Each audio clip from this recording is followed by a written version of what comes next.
never sabi wetin we carry for her. But e dey move closer before dem go sabi. I said they never know wetin we carry for body. But e dey move closer before dem go sabi.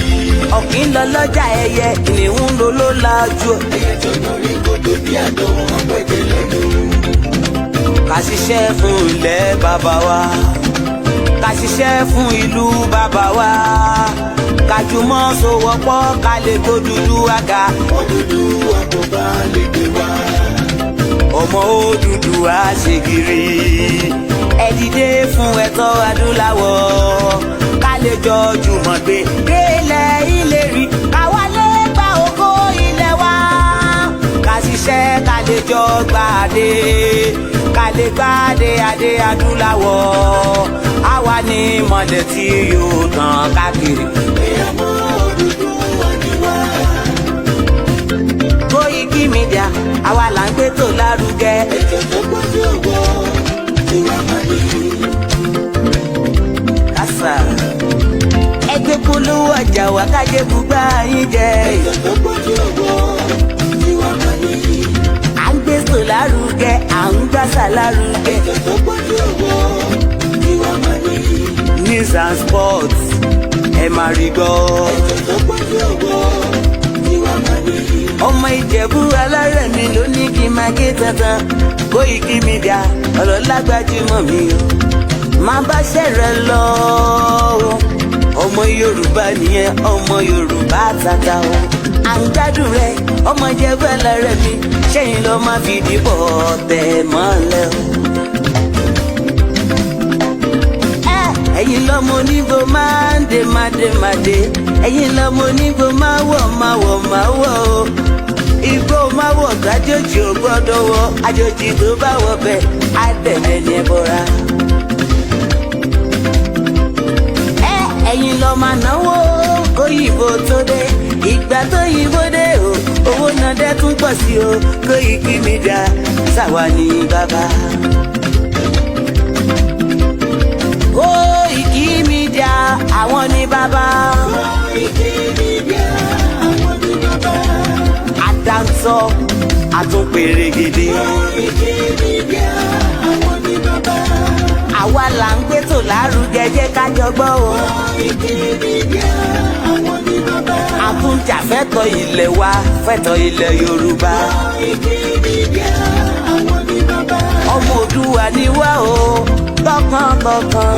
Koiki Media àwọn ní bàbá. Ikú tó ṣe bí lébi òsì, àdìmú bàbá iyọ̀. Koiki Media àwọn ní bàbá. We bring you work closer to your doorstep. Koiki Media àwọn ní bàbá. Afẹ́fẹ́ tó ń fẹ́ o, tó kàn ní oko lára ni. Koiki Media àwọn ní bàbá. Àpèrègèdè Olódùmarè ló fún wa ṣe. Koiki Media àwọn ní bàbá. Gbogbo ayé ẹ gbọ́, àwa ní bàbá o. Koiki Media àwọn ní bàbá. Ẹ máa bọ̀ wá ẹgbẹ́ polówó ọjà yín wá o. Koiki Media àwọn ní bàbá. Odùduwà lágbédá ní, òtítọ́ lágbédá ní. Koiki Media àwọn ní bàbá. A kì í sọ̀dálẹ̀, a kì í sódì kẹta. Koiki Media àwọn ní bàbá. Àdúró tán, a tún pèrègèdè. Koiki Media àwọn ní bàbá. Koiki Media we bring you work closer to your doorstep. Àwọn ní bàbá. Koiki Media is around. To give us latest. Is around o. Give us latest. Ladies and gentlemen, Ẹ mú kalẹ̀ sílẹ̀. Ẹ jẹ́ tí ẹ gbọ́ ètò tó kojú gbogbo. ladies and gentlemen, Ẹ mú kalẹ̀ sílẹ̀. Ẹ jẹ́ tí ẹ gbọ́ ètò tó kojú gbogbo. Koiki Media is around. To give us latest. Koiki.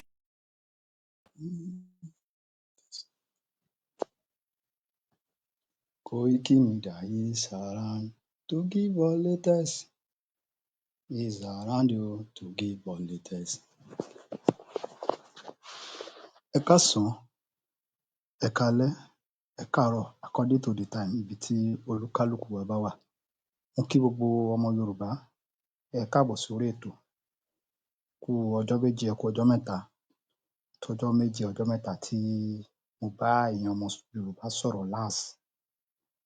Ẹ kú kó le dá. Ọba mi Èdùà á mú wa délẹ̀ lérí láyọ̀ àti àlàáfíà. Mo wá kẹ́ bá mi pe gbogbo ojúlùmọ̀ ọmọ Yorùbá kán súnmọ́ bí lọ́sàn-án tèní yìí, kán wá fi etí gbọ́ ọ̀rọ̀ èyí tí í ṣe òdodo ọ̀rọ̀, nítorí pé òdodo ọ̀rọ̀ máa ń korò lára àwa ọmọ Yorùbá, ṣùgbọ́n àwa máa sọ́. Ohun tẹ́ bá fẹ́ fi ṣe wá, ẹ fi ṣe wá. Bẹ́ẹ̀ni, òdodo ọ̀rọ̀ máa ń korò lára wa. Ta dẹ̀ ni àwọn tí mo fẹ́ bá sọ̀rọ̀ lọ́sàn-án yìí? Kò ju àwọn tán ní wọ́n tún ń lọ, tán ní kán tún lọ máa bẹ Aláàfin of Ọ̀yọ́ náà ni. Àwọn náà ni èmi ṣì ní ọ̀rọ̀ ń bá wí, nítorí pé èmi ò ní support ohun tí ò bójú mu. Èmi ò ní bá wọn support ẹ̀ ń tèmi. Bẹ́ẹ̀ni,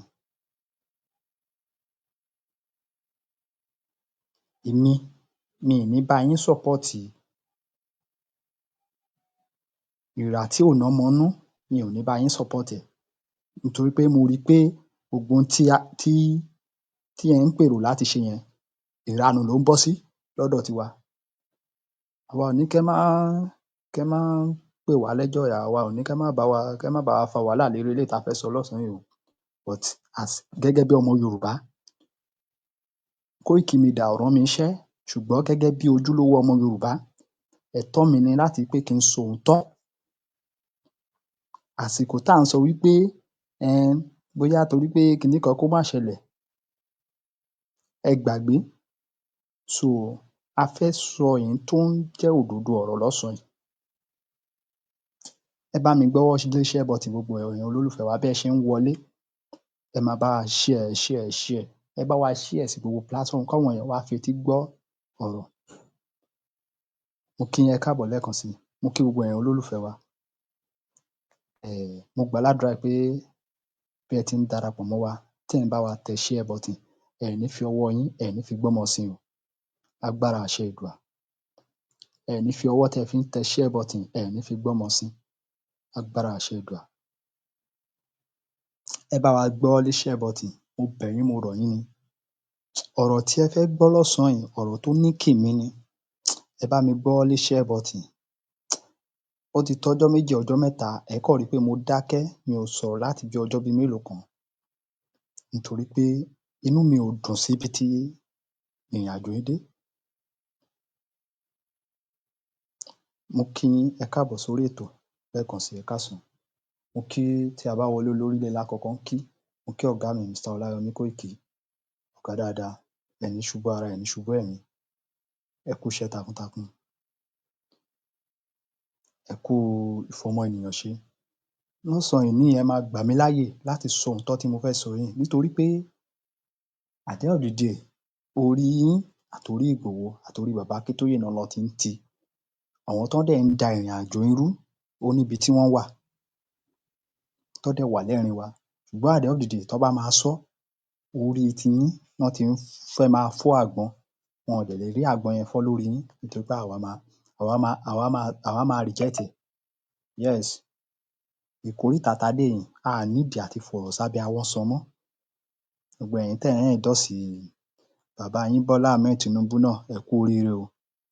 Ǹjẹ́ ti gbọ́ ohun tí bàbá náà ti sọ? Ẹ kú oríire. Àbí a sọ fún yín nígbà yẹn, ẹ ní ẹnu wa ń rùn, ẹ ní a ò níṣẹ́, ẹ ní a ò mọ nǹkan tá à ń ṣe, gbogbo orúkọ lẹ pè wá tán. Ẹ káàbọ̀ sórí ètò lẹ́ẹ̀kan sí i. Mo kí olóyè Adéyẹmọ Ìgbòho Òòṣà, Ìgbòho Baba Dami, ẹ kú ọkọ Fúlàní. Bàbá ẹ̀ ní jábọ́, ẹ ní ṣubú ara, ẹ ní ṣubú ẹ̀mí. Mo tara bẹ́ẹ̀ mo kí bàbá wa, adarí wa, bàbá Adébánjí Akíntóyè Emeritus. Bàbá dáadáa, a ní wá yín tì lákòókò yín. ẹní ṣubú ara, ẹní ṣubú ẹ̀mí o, ẹní fojú sunkún ọmọ.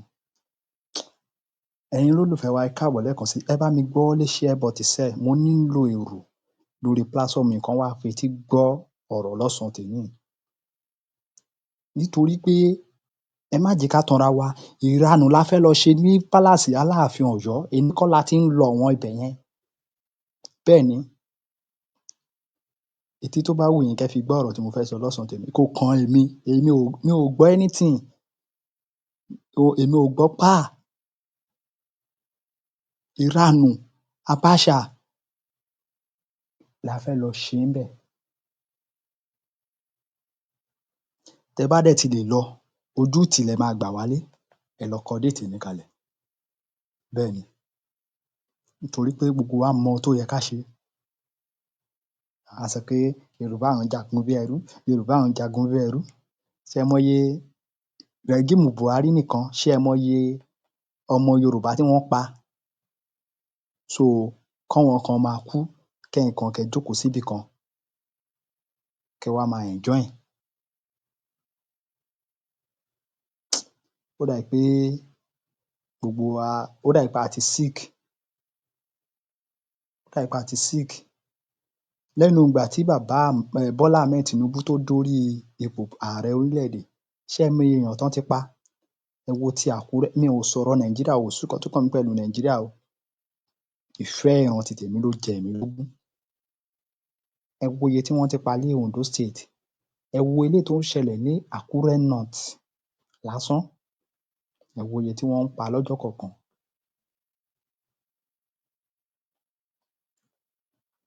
Àbí àwọn tí ebi lù pa, tí wọ́n lọ hang ara wọn pé it's better káwọn tiẹ̀ kúkú jáde láyé. Ẹlòmíì torí gbèsè báǹkì ló ṣe lọ pokùnso. Ẹlòmíì nítorí pé kò rí ìyàwó àtọmọ, kò rí oúnjẹ feed wọn mọ́, ó torí ẹ̀ ó lọ commit, ó para ẹ̀ dànù. Ṣé ẹ mọye wọn? Tó dẹ̀ jẹ́ pé ẹ̀jẹ̀ wọn yẹn a bì yín. Bẹ́ẹ̀ni, tí n bá dẹ̀ wà lára àwọn tó ń da ìrìnàjò irú náà, tí n bá wà lára wọn, ẹ̀jẹ̀ wọn tí à ń sọ yìí, ẹ̀jẹ̀ wọn máa bì èmi náà. Bẹ́ẹ̀ni, àdàbí tó bá wá jẹ́ pé mi ò sí ní ara wọn, mo gbà ládùúrà pé kókókó báyìí lára ọ̀tá le. Bẹ́ẹ̀ni, gbogbo ẹ̀yin tẹ́ bá ti mọ̀ tẹ́ ń da ìrìnàjò irú, ẹ múra sí i. Ẹ̀jẹ̀ ọmọ Yorùbá tí wọ́n ń ta kalẹ̀ á bí gbogbo yín lágbára àṣẹ Èdùà. Ẹ jẹ́ á gbọ́wọ́ lé share button, a fẹ́ wọnú ètò lọ. Torí pé inú ń bí mi ní ti tọ̀sán yìí ni. Àtẹ̀yin tẹ́ wà nínú struggle, tẹ́ ń da struggle rú, èmi ò ní bẹ̀rù gbogbo yín lọ́sàn-án yìí. Àti ìjọba Nàìjíríà, èmi ò ní bẹ̀rù yín lọ́sàn-án yìí. Màá sọ ohun tó bá yẹ kí n sọ. Bẹ́ẹ̀ni, ẹ gbọ́wọ́ lé share button, ẹ máa bá wa kálọ. A ní ká dìde ká gba ilẹ̀ Yorùbá, ẹ̀yin kan ní rárá. Ojú yín á já, wọ́n á fojú yín, wọ́n á fi mú. Fúlàní á fi imú yín fọn fèrè. Ẹ ṣe wọ́n ti fi imú yẹn fọn fèrè. Ẹ dúró, Fúlàní á ṣe yẹn fún yín. Wọ́n á fi orí yín gbá bọ́ọ̀lù. Nígbà tí wọ́n bá bẹ́ orí yín sílẹ̀ tán, wọ́n á máa fi gbá bọ́ọ̀lù. Wọ́n ò ní forí tèmi gbá bọ́ọ̀lù. Torí èmi sọ òótọ́ o. Èmi ò dúró pé ẹnìkan wà kó sórí tẹ́ ẹ lè gbé fún mi, mo tún sọ. Wọn ò ní torí mi, wọn ò ní fi orí mi gbá bọ́ọ̀lù, bẹ́ẹ̀ ni wọn ò ní rí orí mi gé. Bẹ́ẹ̀ ni gbogbo ẹ̀yin olólùfẹ́ wa, gbogbo ẹ̀yin tẹ́ dúró tán ni o. Gbogbo àwa tí a dúró tán, ẹ̀jẹ̀ wa ò ní ta ńlẹ̀ sẹ́. Mò ń sọ fún àwa tí a dúró tán ni o, tá ń sọ òótọ́, tá à fi igbá kan bọ̀kan nínú, tí a fi ebi sínú, tí a fi ń rin ìrìnàjò yìí. Bẹ́ẹ̀ni, ẹ̀yin tí ẹni tó bá ti fòótọ́ inú ṣe é, tí ò ń ṣẹni tó ṣe pé ìdí àbòsí bó ṣe fẹ́ rope olóyè Ìgbòho, olóyè ò ń ṣiṣẹ́ fólóṣèlú ni, gbogbo yín bumper ni gbogbo yín, ẹ mọ nǹkan tẹ́ ẹ̀ ń sọ. Ẹ jẹ́ á máa bá lọ. Bí mo ṣe poor tó bí èkúté lé ṣọ́ọ̀ṣì, bẹ́ẹ̀ lè gbé anything fún mi tí màá dẹ̀ ilẹ̀ Yorùbá nation. Mi ì lè betray ilẹ̀ Yorùbá mi ní ilẹ̀ lèbi tí bàbá Akíntóyè bàbá yẹn àtúnáìtì ó fi ilé àtọ̀nà sílẹ̀ ó yẹ kó wà ní ìlú pẹ̀lú ọmọ ẹ̀ ó ní rárá àbí kílẹ̀ Yorùbá dúró ìyẹn bàbá yẹn máa fi ṣe ṣé Ìgbòho tó ti jẹun síkù tó ti ní ọlá tó ní ọlà tó fi ẹ̀ sílẹ̀ tí wọ́n lọ pààyàn sí díẹ̀ ni màá ní aláṣejù ni mi ò lè fi Ìgbòho sílẹ̀ I won't betray these guys no matter you can propose billions of dollars mi ì rí 1 million rí mi ì rí 2 million you plan give you want to give me $10 billion I will sell my conscience ọ̀pọ̀lọpọ̀ yóò ní ẹlẹ́yọ̀ kan ojú hypocrites band of hypocrites and sycophants ní gbogbo ọmọ Yorùbá majority ọmọ Yorùbá especially integrity leader of cockroach and rabbits bàbá tó lágbára lẹ́yìn tí o mọ̀ fún ṣe kó lò ó lè wá gbé mi o you can trace my voice I will mention my name you can try it mo ní èmi ẹsẹ̀ bẹ́ẹ̀ ilẹ̀ fẹ́ fún ẹ tó pété bá ti di president yẹn ẹ ti di lifetime immortal you have become an immortal soul you will die kò sẹ́ni tí ò ní kú bí family kó gbogbo ayé kẹ́kọ́ 100-story building kẹ́kọ́ sí you won't take one time. ẹ jọ̀ọ́ gbogbo ẹ̀ olólùfẹ́ wa bí Abíọ́lá ṣe kọ́rọ̀ jọ tó ṣé Abíọ́lá ò kú ni ta ni ò ní kú ni la ṣe ń sọ fún gbogbo ẹ̀ ọmọ Yorùbá ẹ já sọ̀rọ̀ sókè ẹ já béèrè fẹ́tọ́ wa wọn ò lè pa gbogbo wa tán náà lẹ́ẹ̀kan náà bẹ́ẹ̀ ni kódà àwọn tí Fúlàní ń pa everyday kò lè tó lè tí ìjọba Nàìjíríà máa pa tí gbogbo wa bá jáde síta ẹ wo ohun tí Kẹ́nyà ń ṣe káì ojú gbà mí tì fún ìran ọmọ aládé gbogbo wa jókòó síbì kan máa ń pariwo wọn kì í jagun bí ẹrú Yorùbá kì í jagun bí ẹrú ẹ kó sì lọ kó rádaràda lọ Yorùbá wo ni òun jagun bí ẹrú nonsense. owó yìí ká fi casket yìí ká fi ṣe diamond ká fi ṣe gold ká fi ṣe ròyà ní àdúrà láyé whatever it is called ìka àti maggot ló máa jẹ gbogbo yìí tó ẹ̀yin ọmọ Yorùbá ṣé ó tán àbí ó tán àwọn ológun à ń pọ̀ lọ́gbọ̀n ẹni dandan ní tó wà ní ilẹ̀ òsì à ń gbòòrò mọ́tìyẹ lọ́wọ́ kù ó ní wọn jẹ́ ká kó jáde lọ sí àtàn lọ jẹun jẹ́rí ẹ ṣáà rí ẹ ti gbọ́n tó ṣẹlẹ̀ ok ọ̀pọ̀lọpọ̀ ẹ má bínú òjò rán ta ni so àríwó tẹ bá ń gbọ́ kì í ṣe látòdì ọ̀run wà ní ẹ ti gbọ́n tó ṣẹlẹ̀ sí títí mẹ́sẹ̀jì tí olórí ogun Nàìjíríà president Tinubu tó gbé jáde lánàá good ṣé mo sọ fún yín ẹ fi wọ́n ṣe aláìgbọ́ ilé wọ́n ti wì tọ́lọ̀ fi ẹ rí òótọ́ ẹ dẹ̀ máa di irọ́ and you believe irọ́ can become òótọ́ ẹgbẹ́ èké dání ẹgbẹ́ counterfeit and you expect that counterfeit will become original kò possible kò sí bí òkùnkùn ṣe lè di ìmọ́lẹ̀ òkùnkùn láti jáde fún ìmọ́lẹ̀ ni the moment tí ìmọ́lẹ̀ bá jáde kúrò nínú ayé òkùnkùn ló máa ṣe kò there are two things it's either yes or no it's either black or white it's either darkness or light the two can kò ṣe rí counterfeit àti original wọn ò lè ṣiṣẹ́ bákan náà we told you several times èmi in particular pé ẹ má gbẹ́kẹ̀lé Tinubu don't trust this guy is not kò ní èrò rere kankan bó ti wù kó ní pínpín tó fáwọn ọmọ Yorùbá ṣẹgbọn sọjà tó ọdà tó gbé bàbá lánàá ó lóun pàṣẹ gbogbo àwọn mílíṣírì kan jáde kan crush àwọn kò tiẹ̀ wá sọ pé kò tiẹ̀ dárúkọ boko haram ó ní àwọn terrorist kìíní kan kò dárúkọ méjì ala ó ní àwọn ọkọwádìí àti àwọn separatist. Can you imagine that? Ṣé ẹ mọ̀ pé ìran Fúlàní ti gẹ́ẹ̀tì Tinubu? Ṣé gbogbo wa mọ̀ sí? Wọ́n tún negotiate pẹ̀lú Tinubu wípé kó lọ máa pa àwọn tó ń jà fún ìjàgbara.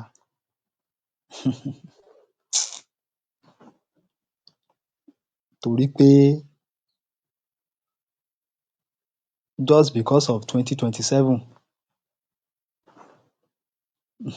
bàbá náà jáde síta àwọn gangan tó ń dà lúrú tí wọ́n ń pààyàn tó yẹ kí bàbá declare pé ẹ lọ ṣe wọ́n mọ́ṣẹ́ kò dárúkọ wọn yẹn kò dárúkọ wọn orúkọ àwọn tó ń ja ìjàgbara ni ààrẹ yín lọ ń dárúkọ.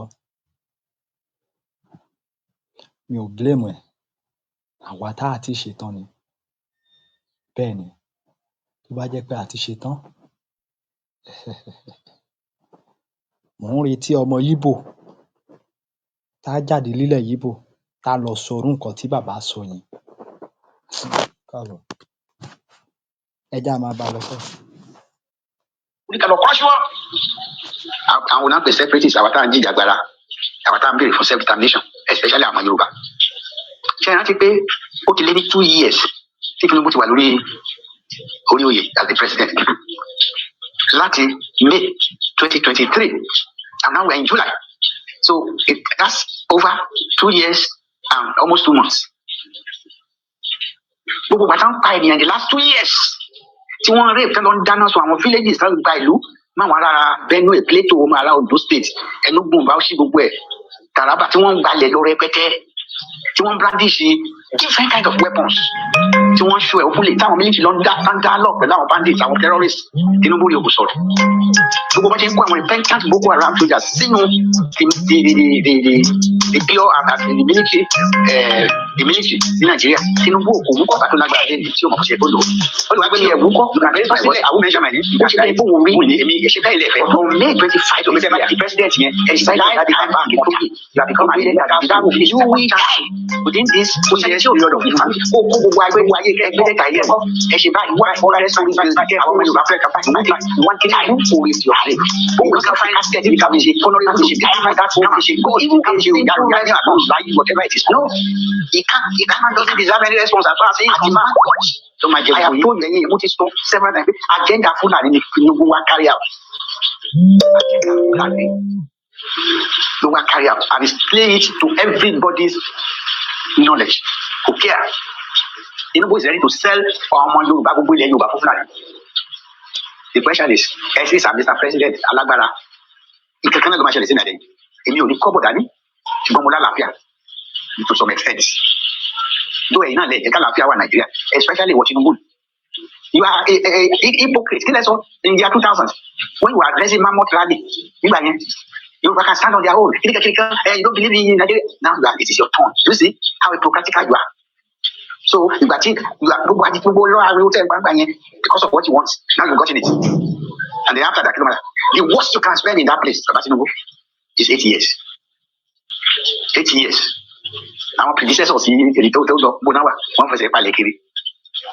Ọbásanjọ́ nìyẹn ṣe ń gbé lẹ́tà òun kọ oríṣiríṣi gbogbo ìgbà tó wà lórí oyè tí ó fún ní Yorùbá ní breathing space ọlọ́ọ̀kú láti sè kí ni ìyàtọ̀ tó wà láàrin ìwà Ọbásanjọ́ gbogbo yẹn ló mọ̀ pé Ọbásanjọ́ pàpẹ́ kì í ṣe Yorùbá òun náà jiyàn. What about you? Are you not the same?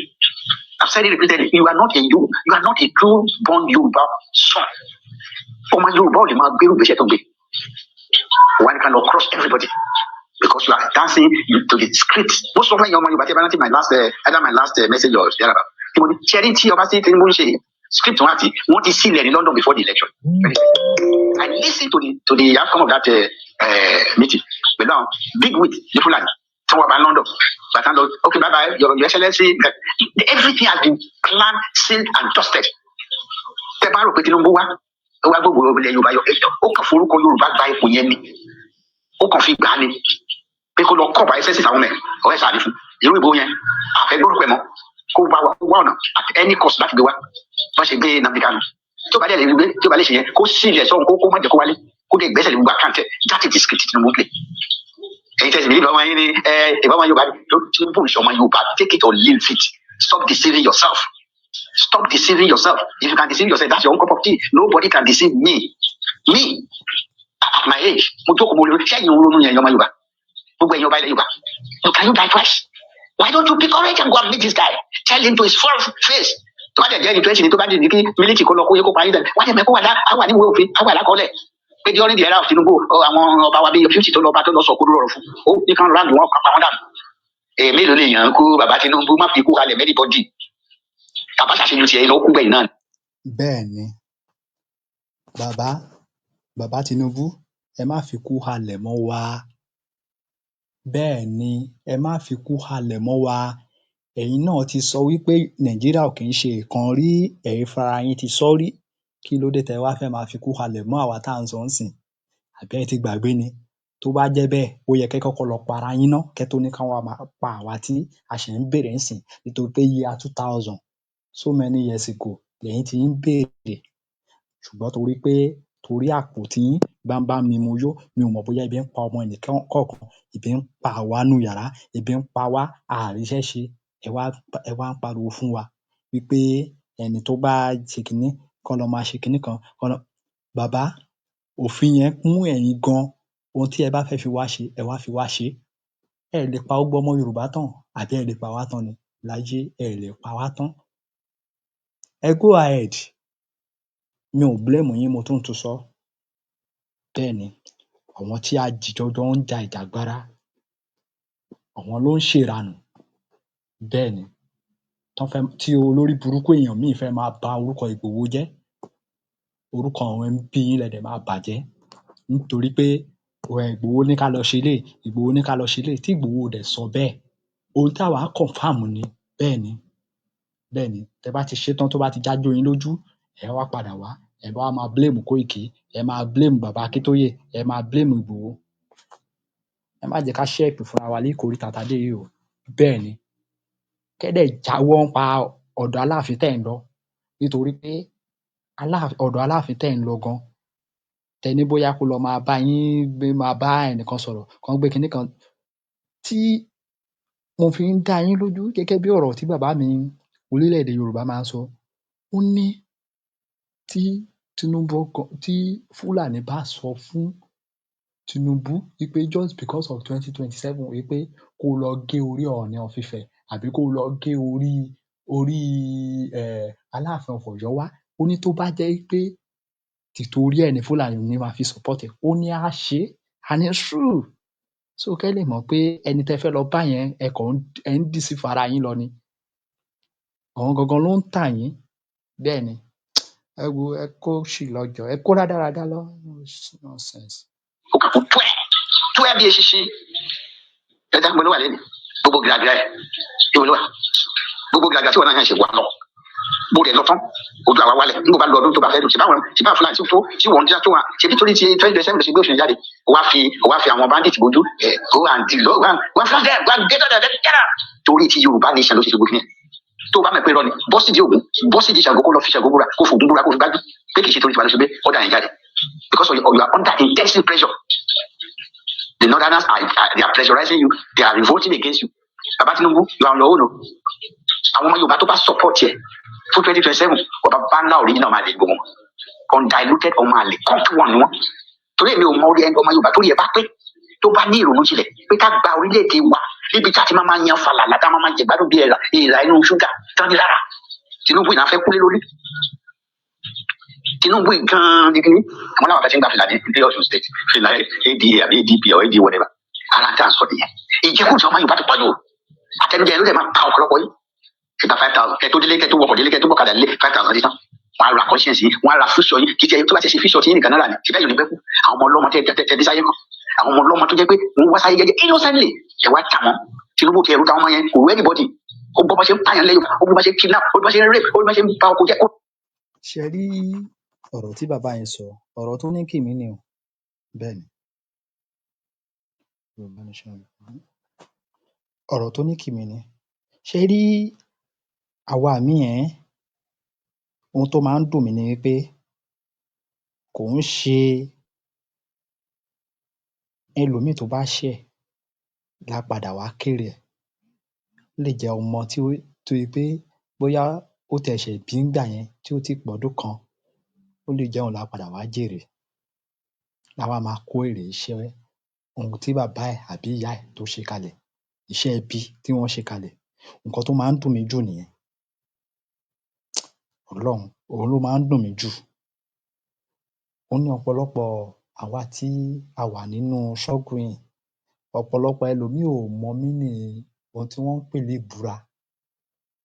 Á kàn rò bóyá tí ẹ bá mọ nǹkan meaning ohun tí wọ́n ń pè lébùra, ohun tó fi ẹnu ara ẹ, ẹ̀jẹ́ tó fẹnu ara ẹ jẹ́ tó wá padà lọ ẹ̀yìn tó lọ ń gbẹ̀yìn bẹbọ jẹ́. Má mà jẹ́ káwọn ọmọ ẹ kán máa fi èpè ránṣẹ́ sí ẹ nínú sàárè tó bá dọ̀la. Bẹ́ẹ̀ni. Ẹ jẹ́ á máa bẹ́tò lọ jọ̀ọ́. Onípa yẹn kò ní ká go after gbogbo àwọn Fúlàní headers tó wà lóko. Sínú yóò ní ká lọ flush wọn, kò ní ká lọ gírẹ́fìdì wọn. kò sí ìtókàn ẹ̀yẹ máa bá ṣẹlẹ̀ yan yín Fúlàní mo ní fún Tinubu yìí ọmọ Yorùbá bàbá Tinubu Borno state ló ti wá ìyá ẹ̀ nìkan lọ́mọ Yorùbá kò lè jí yẹn kò lè fògbọ́n ẹ̀ gbárí kò lè fi gbárí kò sí ọmọ Yorùbá tẹ́lẹ̀ máa pé ẹ̀jẹ̀ Yorùbá ti di 100% fún un tá a gbérú ọ̀rọ̀ tó gbé jáde látòṣù tó ti ọdún yìí 2 years Tinubu has no kò sí nǹkan tó rí ṣe nípa security náà orí tiwa ló wá fẹ́ dalẹ̀ the ruthless with them go out after them go kiri kan tó bá go after us nǹkan ṣèbí ilẹ̀ ìwà ẹ̀ èmi mo kú èmi ti máa pé you have already made your plan get away if anything come falling down tó lọ bí ọ̀run tó yàbọ̀ bàbá Tinubu ó máa yálé gbogbo lórí ní àtiwọ́ kó sábọ̀ ìdílé ẹni ìrágbè tí ò ní sá lọ àtọ̀dọ̀ wọn tó yẹ sí bó bá tiẹ̀ ló fẹ́ gbé plane tá bá block airport how do you get out ẹ lè dáhùn alálẹ̀ kẹlẹ́ máa fi wá sílẹ̀ máa sá lọ you can't gbogbo gbàgbà tẹ́ ẹ lọ ṣe ní France àti bama preparation you are preparing some planning for yourself ẹ múra sí ẹ bá yorùbá ó tán lójú àbíọ̀tàn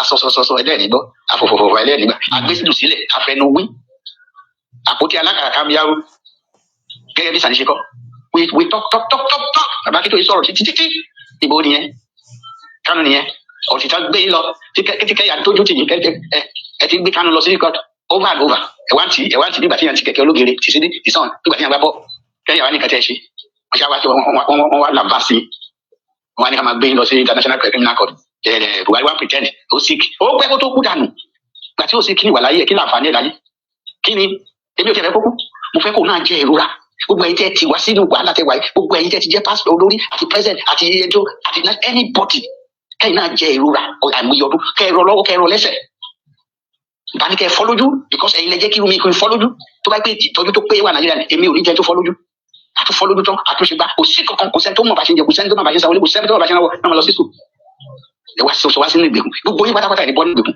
tí Ọlọ́run bá ń jẹ́ Ọlọ́run ẹ̀ ní bọ́ nínú ìgbèkùn ẹ̀yin náà máa jẹ ìrìnàjò náà yín máa jẹ ìrora gbogbo owó tẹ́ kó pamọ́ yẹn kò ní lè sèwé ṣe pépà lówó ṣe pépà ní ṣe pépà rí náà ni ṣe pépà lọ́wọ́ tẹ́fì náà bẹ́ẹ̀ bá ṣe ń na báyìí ìwà wàhálà ayé yín kò ní dínkù torí ẹ gbé wa sínú ìgbèkùn àbí ká máa lọ we are not the same báwo lẹ ṣe máa kó àwọn àtàwọn tó ń mú jẹ àwọn ìyá tẹ máa ṣe wọ́n máa dúnbó èèyàn bíi ti yín wọ́n á dẹ̀ gbọ́ pẹ́sì lọ́rùn wọ́n máa ṣe aláwà kó bá rò wọn èèyàn tán pa lórí ní Nàìjíríà lójúmọ́ ó pọ̀ ju màálù tí wọ́n pa àwọn ibi tí Nàìjíríà délé nìṣe ara àwọn tó ń jẹ ẹran ènìyàn tán fi mu wáìn tán kó ẹran yẹn sínú fílàmù ẹ̀yin politician náà kò lè di lẹ́yìn gbogbo ẹlẹ́dẹ̀ẹ́ máa jẹ́ jìyà ẹ̀ ní dé ọ̀run kẹ́ tó jìyà ọ̀rọ̀ pé ẹ̀ bá dọ̀run Ọlọ́run máa ṣe ìdájọ́ yín láyé ẹ̀ ní kété ẹ̀ ní kú ẹ̀ máa jẹrà láyé èmi ò fẹ́ kẹ́ kú mi jẹ̀lẹ́ títí Buhari mo fẹ́ kó wà láyé kó wà nínú ìrora kó máa ké bóyá lókòmíà ló máa mú ni bóyá whatever kó wà nínú ìrora burúkú ara máa ní ẹ̀ tí ẹ̀ mẹ́pẹ́ èèyàn làwa náà ni ẹ̀ mẹ́pẹ́ àfẹ́ èèyàn ẹ̀ mẹ́pẹ́ lóbi alọ́mọ àwọn wà di kọ́tì sí lójú yín kò sí tẹ́lẹ̀ ṣe nothing tíṣẹ́ bá wà ṣe yàn ṣe ẹni tó lọ bí iṣẹ́ láti aago 6 àárọ̀ tó máa dé padà sí aago 10 alẹ́ ló máa sọ pé òun fẹ́ wà nínú cultism tàbí yẹn ló máa lọ ṣolóṣó tó yẹ pé shift work bó ṣe ṣẹlẹ̀ nílùú èbó ẹlòmíì gan ráyè lọ church mọ́ ẹlòmíì ráyè lọ kírun you have to work and earn for your daily living ẹ ṣe yẹn ẹ wá kó àwọn bandit yẹn lẹ wá ní kó lọ máa pa àwa èmi ò tiẹ̀ bẹ̀rù fún ẹ̀yìn mi ò lè kú jẹ ẹ̀kan lọ àwọn ọ̀nà kìnìkan dies many times before their death. I'm not a coward. Baba Tinubu, you are the head of the cowards. So the difference is where so that prove that you are Yoruba man. You can't prove it. You can't. Buhari Bosita, who prove to the world I am a full-blooded because Buhari ni a full-blooded Fulani no. Who for web buyer 160 billion. Local farm media. Láti ṣe kéde. Iṣẹ́ wo ni media láṣẹ? Láti fi lọ disorganize, láti fi deal pẹ̀lú wa ní Southwest. Kò lọ kán lọ ra anything. Ìwọ ọ̀tẹ́ni tó ń pe anybody Yorùbá pé ẹ̀yẹ ọ̀bọ̀ sí ẹ̀gbà mo fi lé náà lọ́wọ́ ẹ̀lọ́kẹ́ náà lọ múra. Wà ń lanu ẹ̀ ṣàkọ ẹ̀ ṣe ẹ̀yàn fada ọmọ yín wá ń parí wò ṣèyí my father is the greatest president. Kí ni greatness ẹ̀ ṣe tẹ́ gbé ṣe tàbí máa tọ́ka sí pé Baba Tinubu 2 years down the line what have you implanted? Kí ni footprint tẹ́ gbé ṣe tá a lè tọ́ka sí pé nígbà tí Tinubu wà ní the last year bàbá ti gbé epo láti 180 per litre bá a ṣe sọ pé Buhari burú tó kò gbé kọjá 180 ó bá ní 87 for 8 years ó bá ní 87.50 lọ́dọ̀ Jonathan ó láǹdẹ̀ ẹ̀ sí 180 or 190 naira per litre ẹ̀yin dẹ̀ gbé láti 190 wúrà gbàgà ó bọ́ sí 650 first time how many percentage ọkùnrin dẹ̀ ń balẹ̀ àtijọ́ subsidy àtijọ́ tẹ̀ ti yọ subsidy ìdẹ̀rùn wo ló bá wa ní Nàìjíríà gbogbo oúnjẹ ti gbéra sókè sọ transportation ṣe kó ṣiṣẹ́ nìkan ẹ tún wò oṣù dọ́là at the time títí Buhari lọ dọ́là was at 450 naira per dollar tá a ṣe ń pariwo pé ó ti máyé ẹ̀yin débẹ̀ gbọ́n ẹgbẹ́ lọ sí 1,000 plus today dollar is about 1,700 níwà láyé yín bàbá Tinubu kí ló dé because you don't spend everything you spend is free you have had more than enough for your shares of the owó Nigeria so kò sí ìtọ́kàn ìbákan ní èèyàn ra epo ní 10,000 naira per litre kò sí ìtọ́kàn yìí you don't buy it you don't build house gbàtẹ́ bá tẹ wò sùn kò sówó 21 billion lẹ́ẹ̀ máa fi innovate ilé Kashima tí Kashima ni àbí Kashima whatever 21 billion naira ẹ̀yin náà wò sùn ṣètìmọ̀ àfúnṣe ọ jẹ́ kí n náà wá sí ẹ wá lọ ra private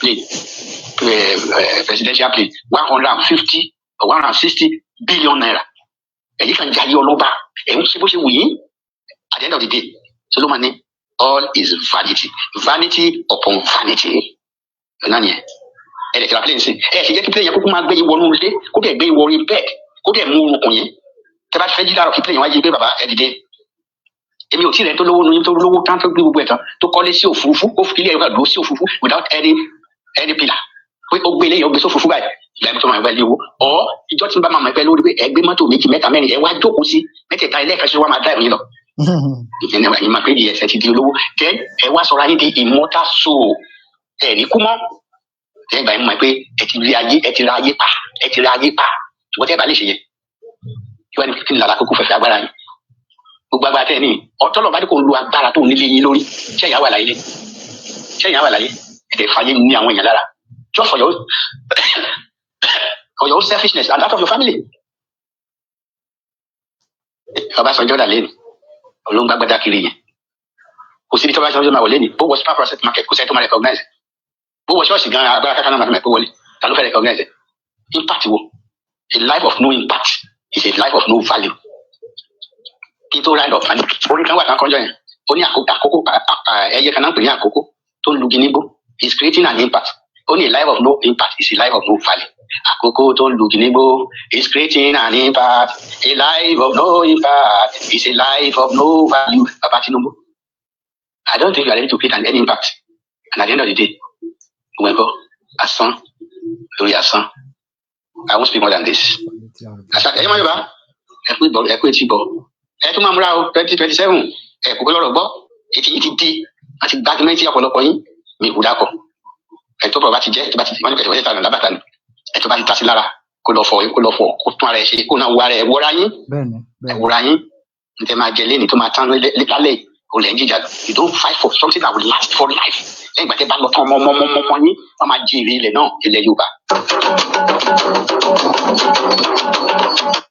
Ìfẹ́ ló dùn àpapọ̀ ẹgbẹ́ ọmọ Yorùbá ẹ̀ka ṣe káàárọ̀ ẹ̀kú alẹ́ o ibikíbi tí a bá ti ń gbọ́ mi ìmọ̀ ọmọ yín náà ni o lẹ́yìn mo fẹ́ bẹ̀rẹ̀ pé látọ̀dọ̀ bàbá pòfẹ́sọ̀ nìyẹn bàbá ẹ̀yẹn tí ànítẹ́ wá gbọ́sẹ́ pé wọ́n náà wá lòde bàbá Akíntóyè lọ fọkàn balẹ̀ ibikíbi tí wọ́n bá náà wá o ilé ìfẹ́ alánú àròjọ ó ṣe wà nìyẹn wọ́n lè mú ìwà bàbá ẹ̀yẹn tí ẹ̀ má wọrí ó máa ṣe é ṣe alẹ́ ilẹ̀ máa nà sí àyẹ̀sẹ̀ ó ti ṣọ́ọ̀jù Chief Sunday Igboho Ọlọ́run àwa lá ní sí àgbẹ̀yìn ó tẹ́ẹ̀kì gan àbá nìyẹn mo wá lọ àwọn olórí méjèèjì yìí mo fi kí gbogbo àwọn olórí wa pátápátá láì yọ nìkan kan sílẹ̀ àwọn ọmọ kéékèèké yìí náà àti àwọn ẹ̀gbọ́n mi gbogbo yín mo kí gbogbo yín o ó ti ẹ̀ jẹ́ pé mi nìkan ni èmi ńlá bọ́n áùsì ṣáà má bínú sí wa ẹ jọ̀ọ́ mo kàn fẹ́ rọ everybody ní mo tẹ̀ ti gbọ́ messages oríṣiríṣi ẹ ṣé ẹ jọ̀ọ́ nípa ọ̀rọ̀ Ọ̀yọ́ nǹkan kan tá ń lọ àti conclude tẹ́lẹ̀ ṣe rí ọ̀rọ̀ Yorùbá ó ti di ọ̀rọ̀ aláìsàn ni wọ́n ní ẹbọ kéékèèké báyìí ló máa ń wo aláìsàn ló máa ń wò là àkúkú mọ̀ ẹmọ nǹkan tí ìwé mímọ́ sọ ni ó tèmi kà ní ó ní cast your bread upon many waters only you don't know the one that will even be good whether this or that or whether both of them so I cast the bread wa náà ní upon many waters ó tún lọ síwájú ó ní in the morning sow your seed in the evening withhold not your hand because you don't know which one will yield fruit so àmẹ́lẹ̀ tó máa wọ́ọ̀kì àwọn máa ṣe náà ni ẹjọ́ mo dẹ̀ fẹ́ encourage gbogbo wa iye tá a bá ní ẹjọ́ ẹ jẹ́ ká dà bó ń ṣe 1,000 àwa náà mọ̀ pé nǹkan ò yí sí ní Naija nǹkan kan mẹ́ẹ̀ ẹ bọ̀ bó ń ṣe 1,000 jọ jẹ́ kó orúkọ tiẹ̀ náà wà ńbẹ̀ Ọlọ́run ẹ̀wọ́ náà ṣe wọn bá tiẹ̀ ìyẹn omi ẹnìkan bá dá 20,000 tó bá jẹ́ pé wọ́n nìwọ ní ìwọ fi sílẹ̀ jẹ́ kó orúkọ ẹ̀ wà ńbẹ̀ ṣé ẹni tá a bá ṣe tó báyẹn téèyàn bíi 1,000 tó bá dá 1,000 1 million nìyẹn ṣé ẹni báyìí gan ti contribute million ẹ bá ṣe máa ṣe nìyẹn ó máa loud gan ó máa gbẹ gan aláàtì ìmẹ́lẹ̀ tó máa já sí ẹ ṣáàjà máa ṣe gbogbo àwọn olórí wa ṣe ń darí ẹ ṣe gan now ẹ jọ mo kọ́kọ́ fẹ́ bẹ̀rẹ̀ ọ̀rọ̀ mi yìí mo kọ́kọ́ fẹ́ takù Chief Gani Alágbàlá náà àwọn mo kọ́kọ́ fẹ́ bá fà nínú ọ̀rọ̀ mi yìí bàbá ẹ má bínú mo láàkì yín gan o bọ́ mọ ká ní mo lọ gbá yín mú gan ni if I catch you for my hand màá kọ́ fún yín blow nù ara ń kan mi seriously mo ń wá ọ̀rọ̀ yín kan tẹ́ sọ ni mo ń wá ni bọ̀ mi lè trace ẹ̀ mọ́ mi tẹ́ mọ́ bí tí mo ti sọnù bọ̀ ọ̀rọ̀ tẹ́ sọ bẹ́ẹ̀ yẹn tó tún ginger mi tẹ́ sọ tó ká mi lára gan ni pé yes pé báyà àmọ́ àwọn tá ń bá jà pé àwọn èèyàn wa kọ̀ọ̀kan àti àwọn British àwọn là ń bá jà gangan bẹ́ẹ̀ yẹn pé àwọn gangan ni problem òótọ́ ni nǹkan tẹ́ sọ but mo fẹ́ disagree gan ni o torí ẹ̀ mo sọ pé ká mo lọ gbá yín ni ọmọ àmọ́ fẹ́ disagree ni vehemently lórí ọ̀rọ̀ British tẹ́ sọ ṣe rí tá a bá tún wá ń sọ ní 2025 pé British ló kó wa lẹ́rú bàbá ńlá escaping words ni it's a statement of cowardice and irọ́ ló wà ń bẹ̀ Britain kan kò kó wa lẹ́rú o èmi náà máa ń sọ tẹ́lẹ̀ because ara àwọn òwúrọ̀ tó wà lórí street mi tá a máa fi ń dunra wá nú pé kò kún ṣẹjọ́ wa àwọn Britain kan kò kó wa lẹ́rú o tá a bá ń sọ gan ká dẹ̀ tún máa là Britain ò kó wa lẹ́rú in the 17th century then towards 18th century and 19th century thereabout so Britain a lè sọ pé wọ́n kó wa lẹ́rú náà a lè sọ pé wọ́n kó wa lẹ́rú in the sense that wọ́n kó àwọn òbí wa lẹ́rú wọ́n dẹ̀ information táwọn nígbà yẹn o gbogbo òye wọn dáadáa nígbà yẹn so they submitted themselves to the British rule àwọn Britain yẹn náà àwọn British yẹn bọ́ tún ṣe wá ya wèrè tó náà àwọn asọ́ngbà yẹn wípé pé wẹ́ẹ́ tó bá ti 100 years tó bá wù yìí ẹ lè cut out 100 years yẹn máa ti pé ní 2014 ṣé Britain náà ló tún so okùn mọ́ wa lọ́rùn tí ò jẹ́ ká tú àní iṣẹ́ rí ángùtà wà yìí àní máa tan ara wa mọ́sẹ̀ a máa sòótọ́ fúnra wa ni Britain ò kó wa lẹ́rú o àwọn èèyàn wa gan ni problem ara wa Ọlọ́run gbọ́ in fact kò síbi tá a kẹ́jọ́ yẹn lọ bá kẹ́jọ́ yẹn gan lọ sọ́dọ̀ Ọlọ́run pé Britain ni Ọlọ́gá sọ fún wa pé ṣé ọ̀nà àdé craze ni ṣe wà òkè ṣá Britain ò kó wa lẹ́rú o wàláìtàláì. There was a time I went to a place, a neighborhood in my area. Wọ́n ń pè ní British Boulevard. Àwọn ọmọ Britain ló wà ń bẹ̀ náà ti settle síbẹ̀ ti pẹ́ bá tẹ̀ rí lé wọn. Àwọn mọ́tò tó ń lò gan àwọn British car bọ́ sì ń gbé bẹ́ẹ̀ dé mi. So I went there to do something. Wọ́n rí mi African from where Nigeria. Oh, he said he had stayed in Lagos before nǹkan bẹ́ẹ̀. So we kept talking. So mo á sọ̀rọ̀ débi slavery pé mo ṣe wá báwọn British pé they are colonizers and things like that. Máa kàn wò mí ni pé ṣó ya wèrè ni èwo ni colonizer pé yes pé that happens then. Only but that was then now. Only this 2023. That was last 2 years. Only you can't still be talking of colonization now. Only but the impact of the slavery. Only it's a choice. Ọmọ ọ̀rọ̀ yẹn bà mí. Iṣẹ́ mi pé mo kọrin kan mo ní gọ̀ǹgọ̀ sú òdìdà rẹ̀. Bá a ṣe gbọ́n tó bẹ́ẹ̀ náà la gọ̀ tó. Ìran Yorùbá ni o. Ìran Yorùbá gan ni orin yẹn ló bá wí o. Ìran Yorùbá ni o. Torí ìjẹkújẹ. Torí ká àgbọ́n ni. Britain kó wa lẹ́rú. Britain ò kó wa lẹ́rú o. Britain ò kó wa lẹ́rú. Àwa ló sì wà ká sì wà nínú ìdè. Àwa ló sì wà ká wà nínú ìdè. Britain ò kó wa lẹ́rú rárá. Ọlọ́run gbọ́. There is still another school of thought pé ṣé àmọ́ ni tí wàhálà bá ṣẹlẹ̀ Britain kìíní kan. Mo fẹ́ béèrè question kan ṣé tá a bá sọ lẹ́nìí pé àṣẹ Nàìjíríà mọ̀. So Britain àwa gbé fighter jets láti UK látọ̀dọ̀ wọn àbí. Wọ́n á máa bọ́ǹbù wa pé ẹ gbọ́dọ̀ ṣe Nàìjíríà dandan.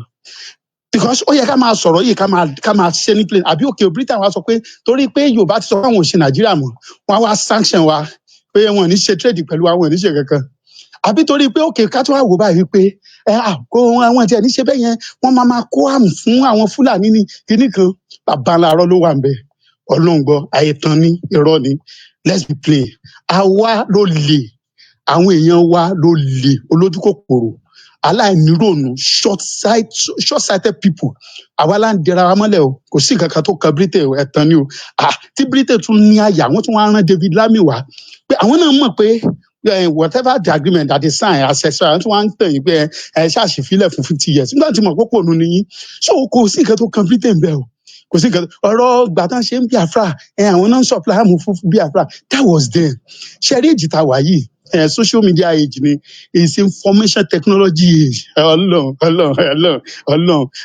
we are in the time of information we are in information age kò sí nǹkan tí Britain bá fẹ́ ṣe àwa máa mọ̀ a máa tú síta sí gbogbo àgbáyé in fact with photograph and with photo and with video evidence gbogbo ẹ̀ náà máa gbé jáde so kákan ẹ̀tàn ni ká máa sọ pé Britain ni kò sí nǹkan tó kan Britain o Britain àwa la foolish our people are foolish now ó dẹ̀ nídìí tí mo fi sọ bẹ́ẹ̀ the reason why I'm saying this is because some of us we are refusing to take absolute responsibility concerning this problem that we have found ourselves in sir let me give you an example some days ago bó mo ti fẹ́ sọ̀rọ̀ lórí ẹ̀ ọlọ́nà mi ni mi mọ̀ pé máa tún gbọ́rùn kan báyìí máa nǹkan ara àwọn ẹrúkú Tinubu ni èmi àti àtijọ́ ṣiṣẹ́ rí àkànpàdé so bá ti rí mi máa ń gé mi Yorùbá nation bó ti ṣe sọ Yorùbá nation ó kàn tá sí mi ni pé ọgá àgbà ò tiẹ̀ ní báwo Yorùbá nation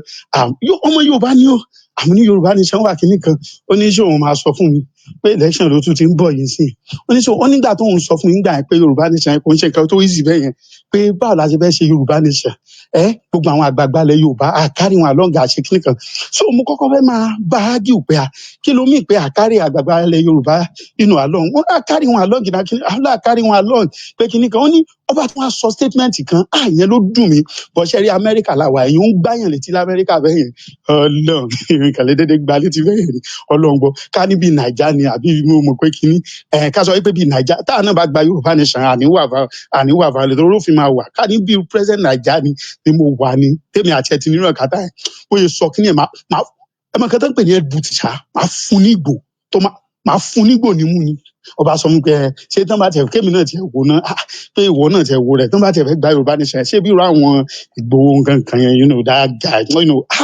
kíní yẹn dùn mí mo wá wò mo ní so tí Ìgbòho bá gbà mo níta ni ẹlòpó lè gbà náà ó ní Yorùbá ṣé mi mú Yorùbá wà pé aláwọn professor ní kinní kan mo wá wò ó ládẹ láwọn àgbàlagbà tó máa ṣe pé mo wá wò ó àánú ẹ̀ ṣe mí torí màá tó ń sọ̀rọ̀ yìí iṣẹ́ because last year a lọ sọ́dọ̀ ẹ̀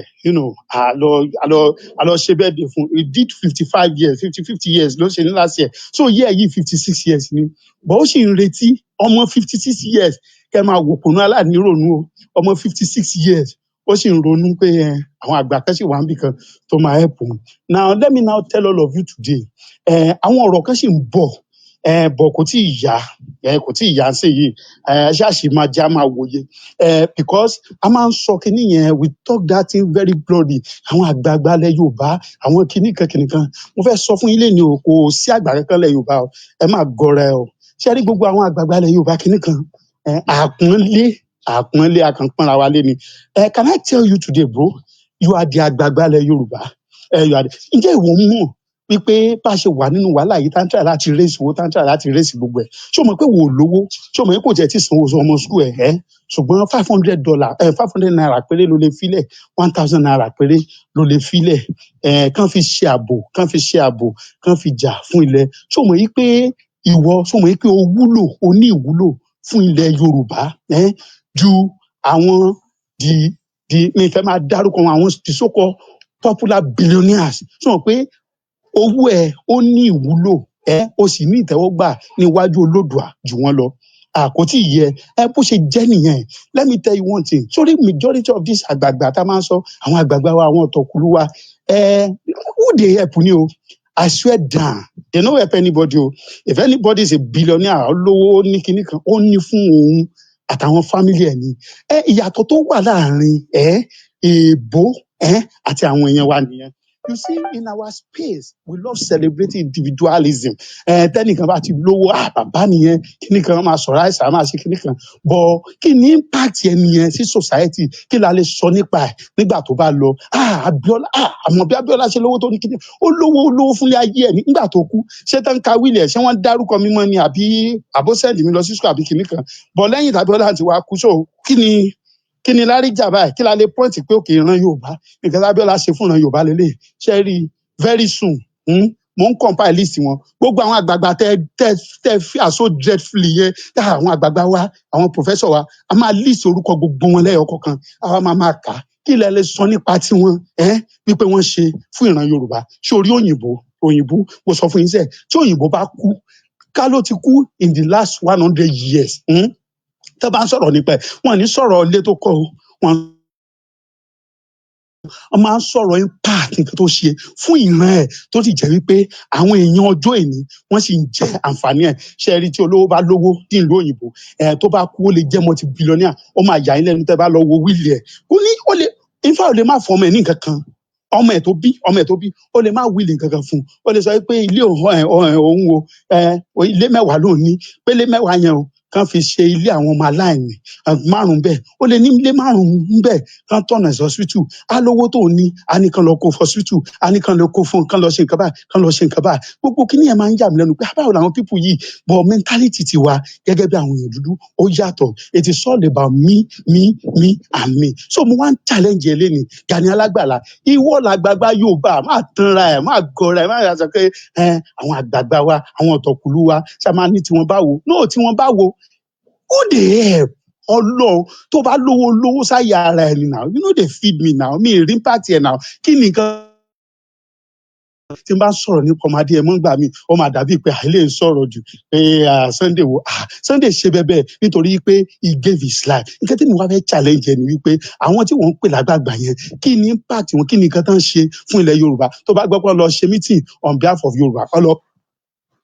Ẹ ṣé gan ni gbogbo ẹ̀yin ọmọ Yorùbá jákèjádò gbogbo àgbáláyé tẹ̀ ń gbọ́ wa. Ibi gangan tá à ń lọ la dé yìí.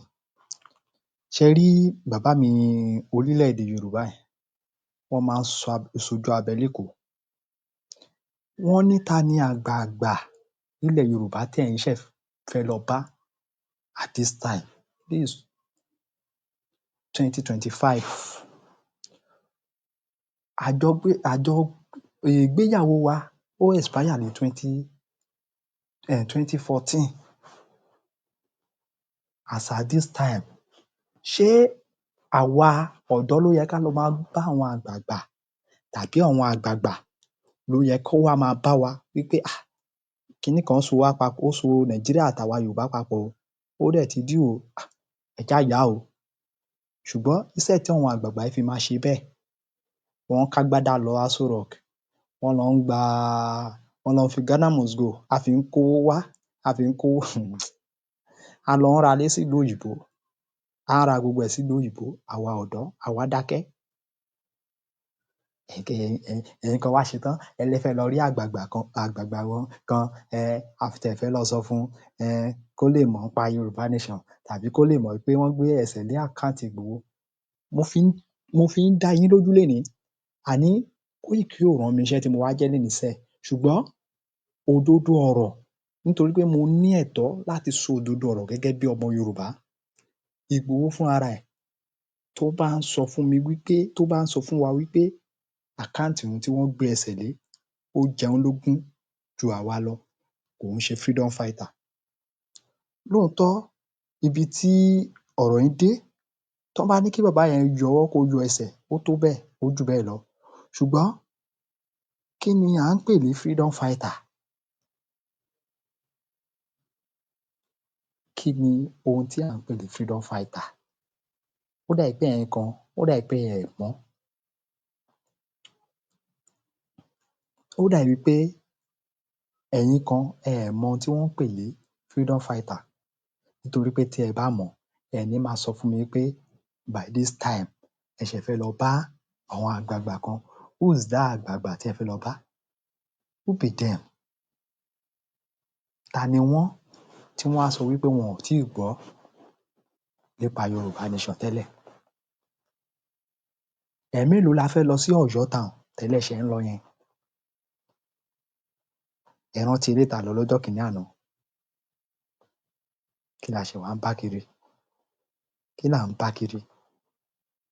Ẹ wo ohun tí àwọn ọmọ Kẹ́nyà ń ṣe, ẹ wo ohun tí wọ́n ń ṣe lọ́wọ́lọ́wọ́. Àwa kan a ní à ń bẹ̀rù, a fẹ́ kú, a fẹ́ ṣe kinní kan.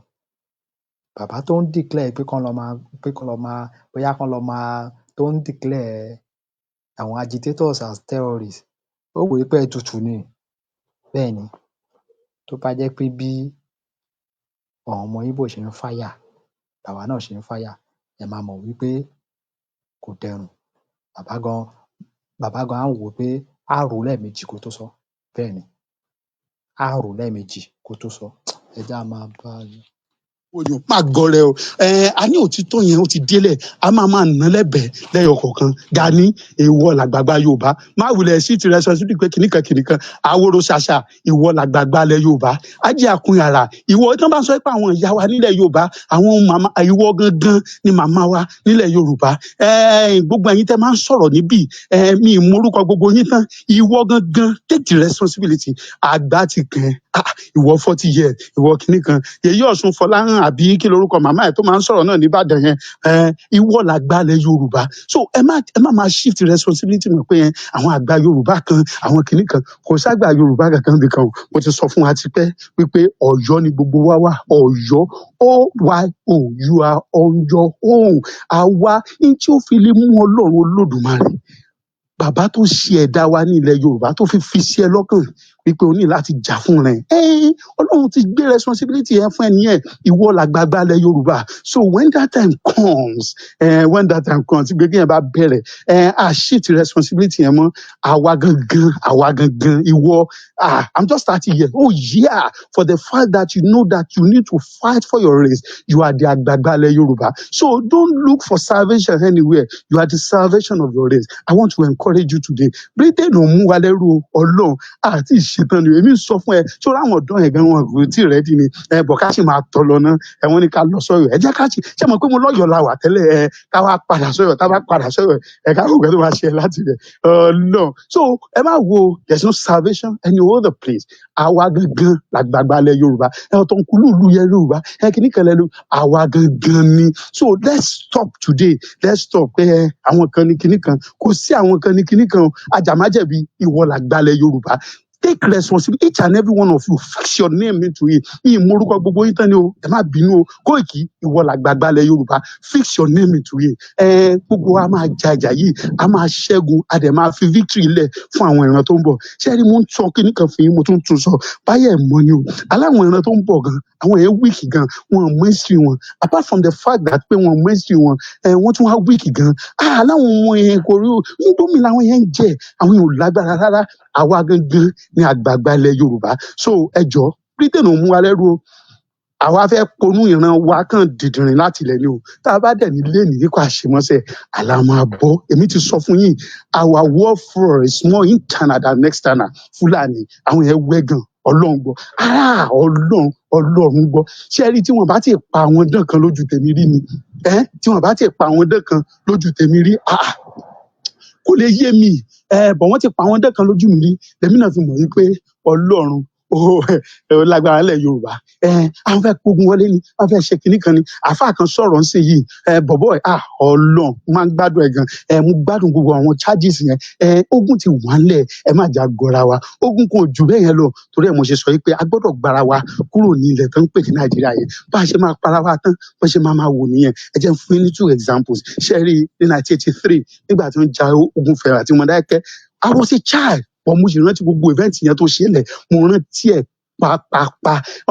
Bí grandma mi bá ṣe fà mí lọ́wọ́ tá ń lọ nínú ogun yẹn ni, a máa ń pe ẹ̀gbọ́n kan ní ẹ̀gbọ́n Fẹ́mi Ngbà yẹn ló lead wa. Ó wá mú wa lọ síbi kan pè ní Mọ̀rẹ́ yẹn police station kan wà ńbẹ̀, ní opposite àwọn upstairs kan báyìí wà ńbẹ̀. Wọ́n pè ìyá kan ní ìyá Magi, ṣọ́ọ̀ṣì ìyá Magi ni church yẹn. Ibẹ̀ la wà ńgbà yẹn for days. A máa ń ra geisha nínú ogun ní 1983, àtúnṣe ra geisha àti ra sardine la máa ń jẹ ńgbà tá a máa jẹ bẹ́ẹ̀ lórí fence. That was 83. Bá a ṣe wá para wa tó nífẹ̀ẹ́ Mọdákẹ́kẹ́ ńgbà yẹn, Nigeria still existed. Tẹ́ bá lọ sí Ìbàdàn ẹ̀ tí ẹ lè mọ̀ pọ́n jagun nífẹ̀ẹ́. That was 83 o. Ní 1997, I was in school in Ògbómọ̀ṣọ́. Èmi ò tiẹ̀ mọ nǹkan tó ń ṣẹlẹ̀, èmi kàn travel lọlé ni. Bá dé fẹ̀ ní bí ọwọ́ ìrọ̀lẹ́, bọ́n ṣe mú mi mọ́ lágèrè nìyẹn. Wọ́n náà ń jagun, wọ́n ń jagun báwo? Ojú títì ẹ̀gbẹ́ títì ilé kan báyìí tó wà lẹ́gbẹ̀ẹ́ títì ní lágèrè ni mo sùn. Nígbà tó wá dàárọ̀ tí mo ń lọ sílé, tí mo wá lọlé tí bàbá mi rí mi, ó pariwo ni, "Ṣé mi ò mọ tó ń jagun ni? Ṣé mi ò ṣe kíní kan ni? Báwo mo ṣe rí i? Mo ṣe máa forú." Mo ní mi mọ̀. Of course mi ì dẹ̀ mọ̀. Mo wà l'Ógbómọ̀ṣọ́, wọ́n ń jagun, wọ́n ti fẹ́ẹ̀ para wọn tán. I know how many family members were lost in 97 Ifẹ̀-Mọdákẹ́kẹ́ crisis. Wọ́n ti fẹ́ẹ̀ jagun tán. A dẹ̀ mọ̀ wípé nǹkan ń ṣẹlẹ̀ káàkiri. Bọ́rọ̀ Nàìjíríà ṣe rí nìyẹn. Ṣé rí tá a bá ní ìlú tí conflict bá tiẹ̀ wà láàrin ìlú kan sí kejì, wọ́n máa declare sí irú ẹ̀ ò tiẹ̀ lè ṣẹlẹ̀ ná. Irú ò lè ṣẹlẹ̀. Ká tiẹ̀ ló wá ṣẹlẹ̀, it requires urgent attention. Ṣùgbọ́n ṣé ẹ rí ní Nàìjíríà, nǹkan kan máa ṣẹlẹ̀ ńbí, ayé máa lọ ńbí. Ẹ ní mọ̀ pé nǹkan kan ń ṣẹlẹ̀, wọ́n dẹ̀ ń pa lógúnlógún, wọ́n ń pa lọ́gbọ̀nlọ́gbọ̀n. Ó kún ara nǹkan tá a ṣe gbọ́dọ̀ gba orílẹ̀-èdè wa, tá a ṣe gbọ́dọ̀ torí ṣé ẹ rí so many sorry mi tiẹ̀ mọ̀ pé ó ti kú. Now torí gbogbo àwọn dandan àwọn ìjà àwọn historical issues kinní kan lọ́dún kinní kan làwọn kan ṣe kinní kan tá a fi ń bára wa jà, tá a ń para wa ọmọ ìyá méjì tá a ń bára wa jà tó jẹ́ pé ọkọ àti ìyàwó tán ti fẹ́ra wọn, wọ́n á mú ọmọ wọn, wọ́n á gé lórí torí pé wọ́n ń jà sílùsílù. Ṣé ẹ rí kò sí? Ṣé ẹ rí permanent solution to most of these communal clashes tá a bá gba orílẹ̀-èdè ilẹ̀ Yorùbá, ibẹ̀ láti rí lè solve permanently. In fact, tá a bá sọ dé stage kan tó bá jẹ́ wípé ká kó gbogbo ìlú yẹn a particular ìlú míì tó jẹ́ pé a ní láti kó ká wá lọ create another brand new city entirely tó jẹ́ pé gbogbo landmarks ṣóyẹ yín tó wà nílùú yẹn a máa lọ create another place tó dẹ̀ jẹ́ wípé wọ́n dẹ̀ máa sílẹ̀ ó dẹ̀ máa wà ó máa ṣe gẹ̀ẹ́sẹ̀tì fún ó ti wà tó jẹ́ pé ìlú yìí ni báyìí ni tó jẹ́ pé ó dẹ̀ ti wà for life nìyẹn tá a máa settle gbogbo ẹ̀ tó jẹ́ pé nobody will now come tó máa pàtàn kan tó máa ṣe kinní kan mọ́ tó bá jẹ́ pé nǹkan tá a máa ṣe nìyẹn a máa ṣe ṣùgbọ́n gbogbo eléyìí a lè rí ṣe nínú Nàìjíríà nítorí pé Nàìjíríà wọ́n ń ṣe tiwa wọ́n wá create ẹ̀ fún wa ni Britain tó dẹ̀ wá create ẹ̀ fún wa wọ́n ti jẹ́ tó ṣe rí tí àwọn àgbààgbà tẹ́yìn ń sọ yẹn náà bá tiẹ̀ ronú wípé ọmọ Léfì ilé tó lọ àwọn ọmọ kéékèèké we need to assume that responsibility and be able to cut ourselves out of this slavery. We can't be slaves forever. Àsìkò náà dẹ̀ ti tó nìyẹn tá a máa padà lọ sílé wa. So you are the elder of the Yoruba land. Ẹ má shit responsibility yẹn. Britain is not our problem. Ẹ má jẹ́ kẹ́ let's take responsibility. We are our own problem. Ìjọ tá a bá dẹ̀ ti sọ pé ó tó gẹ́ ó tó gẹ́ náà nìyẹn a dẹ̀ máa ṣí náà nìyẹn tá a bá dẹ̀ ti ṣí a dẹ̀ máa ṣí a dẹ̀ ti lọ nìyẹn. So for now that we are still doing slavery to Fulani to British ó wù wá ni torí ẹ̀ mo yẹ sọ pé ìyá yẹn ò tí ì pẹ́mpẹ́m ìyá yẹn ò tí ì tó tí ìyá yẹn bá tó a máa ṣí táwa dẹ̀ ti ṣí ọmọ ti ṣí finally a ti ṣí nìyẹn nígbà yẹn la wà àní pọ́n àkì jẹ̀bẹ̀ àní pọ́n lákìsà mọ́ jẹ̀bẹ̀ yẹn a máa bó lójú a máa bu capsules ó máa ta wá a máa ṣílẹ̀ àti ẹni fi bandage sí so that a lè san dáadáa bó ṣe wà nìyẹn o a dára fún wa Yorùbá nation there is no stopping there is no pausing a máa gborílẹ̀-èdè wa a máa gbà a lè máa ṣe rere níbẹ̀ ó máa dùn gan ìlú wa máa dùn gan we gonna build one of the most beautiful countries on earth ìlú wa máa dùn gan ó dẹ̀ máa dára fún wa Yorùbá nation no stopping ẹ ṣé gan. ọ̀rọ̀ ni a ti gbọ́ látàárọ̀ a kí gbogbo èèyàn olólùfẹ́ wa tí ẹ fi fẹ́ bá wa gbọ́ ètò ti ìrọ̀lẹ́ yìí a kí yín gan a kú iṣẹ́ takuntakun àkókò lè dà òdodo ọ̀rọ̀ ni a ti gbọ́ àti ṣetán tó bá jẹ́ pé àti ṣetán ni kò sí pé ẹjá lọ bá àgbààgbà kankan ẹ jẹ́ ká lé àgbààgbà léré àgbààgbà tó bá ṣe bí olórí burúkú ẹ jẹ́ ká lé wọn léré ẹ máa sọ pé ẹjá lọ bá àgbààgbà kan ẹjá lọ ṣe kinní kan àti ṣetán tó bá jẹ́ pé àti ṣetán ni gbogbo wa la mọ nǹkan tó yẹ ká ṣe ẹ wo Kenya òun ṣe giant of Africa o ẹ wo nǹkan tí wọ́n ń ṣe lọ́wọ́lọ́wọ́ ní Kenya àwa wá jókòó sí ibà à ń tanra wa àní àwọn àgbààgbà kan ṣe kinní kan àwọn àgbà kan ṣe ẹjá gbé ìgbésẹ̀ tó tọ́ àti tó yẹ kó tó late nítorí pé tí a bá miss chance tí a gbé dání ó léwu fún èmi àtẹ̀yin ó léwu bàbá tó ṣì ń pariwo pé bóyá àwọn agitators àwọn ni terrorists kọ́ lọ máa ṣe kinní kan àwa ni a gbé ìgbésẹ̀. Mò ń sọ, mo tún sọ. Tá a bá ṣe ohun tó tọ́, tá a bá ṣe ohun tó yẹ, wọn ò bí bàbá kan dáṣẹ́. Àní bọ́n ṣe máa sáré kàbàkàbà, tán máa sáré kàbàkàbà eré gidi lẹ́sẹ̀ wọn. Àwọn wo? Àgbààgbà orí burúkú wo? Àwọn tán ti jẹ dòdò tí wọn ò lè sòdodo. Àwọn la ní ká tún lọ máa bá, kán máa bá ta ni sọ̀rọ̀. Ta ná fẹ́ bá sọ̀rọ̀ ná? Ẹ jọ̀ọ́, ta ná fẹ́ bá sọ̀rọ̀ ná? Kí ni ìyàtọ̀ lẹ́ẹ̀rín Buhari àti Tinubu yín? Mo béèrè lọ́wọ́ yín ni, kí ni ìyàtọ̀? Ẹ lè pa gbogbo wa tán o. Bẹ́ẹ̀ ni, èyí tí mo dẹ̀ sọ lénìí. Bẹ́ẹ̀ ni mo sọ náà ni. Kò dẹ̀ sí nǹkan tá padà ṣẹlẹ̀. Ohun tẹ́ bá mọ̀ pé ó fẹ́ ṣẹlẹ̀, ẹ lọ dán lára. Kò kàn wá. Bẹ́ẹ̀ ni, bump pass card ni gbogbo ẹ̀yin olóṣèlú. Bump pass card ni gbogbo yín. Kò ní dáa fún gbogbo yín. Orí burúkú lá jẹ́ ti yín last last. Bẹ́ẹ̀ ni, ẹ ṣòfò dànù yín. Àdàbí tó bá jẹ́ pé ẹ fìyà jẹ wá. Àdàbí bẹ́ẹ̀ nìkan. Bẹ́ẹ̀ ni, làwọn alálẹ̀ ni wọ́n fi ní máa kọjú ìjà sí yín pẹ̀lú 2027 yín. Not to 2027. Yes. Yorùbá nation, no going back, no stopping.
Gbogbo adúláwọ̀.